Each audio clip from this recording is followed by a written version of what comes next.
कहवा में बोलेला कोइलिया त कहवा में मोर बोले हो। ए ललना कहवा में बोले सहरे सवा महल उठे सोहर हो। नमस्कार दोस्तों, मैं संतोषी सिंह आप सभी का अपने चैनल माँ भक्त में स्वागत करती हूँ। प्रेम से बोले माता रानी की जय। दोस्तों, आज हम बहुत ही प्यारा सोहर गीत लेकर आए हैं। आज जितिया व्रत का नहा खा है।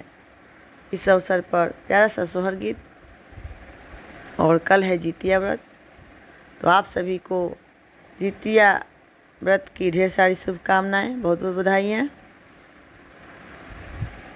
यह व्रत पुत्र और पुत्री के लिए किया जाता है। तो आइए सुनते हैं प्यारा सा सोहर।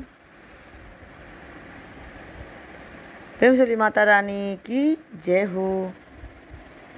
कहवा में बोलेला कोइलिया त कहवा में मोर बोले हो।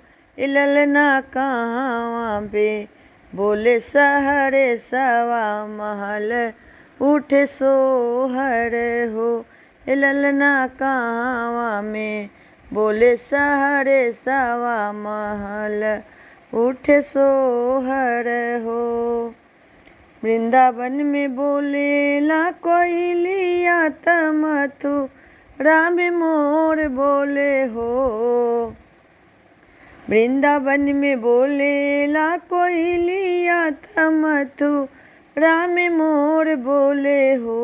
ए ललना गोकुला में गोकुल में बोलेला सहरे सवा महल उठे सोहर हो।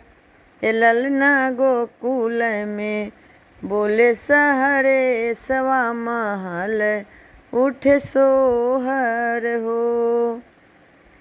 केही गोदी जनमे ललनवा त केही खुशी मनावेले हो। केही गोदी जनमे ललनवा त केही खुशी मनावेले हो। ए ललना केही घर बाजेला बजनवा महल उठे सोहर हो। ए ललना केही घर बाजेला बजनवा महल उठे सोहर हो। देवकी गोदी जनमे ललनवा त बसु खुशी मनावेले हो। देवकी गोद जनमे ललनवा त वासुदेव खुशी मनावेले हो। ए ललना नंद घर बाजेला बजनवा महल उठे सोहर हो। अरे नंद ए ललना नंद घर बाजेला बजनवा महल उठे सोहर हो। ए ललना जसोदा अंगना बाजेला बजनवा महल उठे सोहर हो।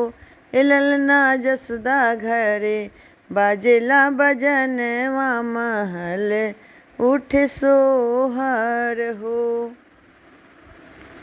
प्रेम से बोली माता रानी की जय। कृष्ण कन्हैया लाल की जय हो।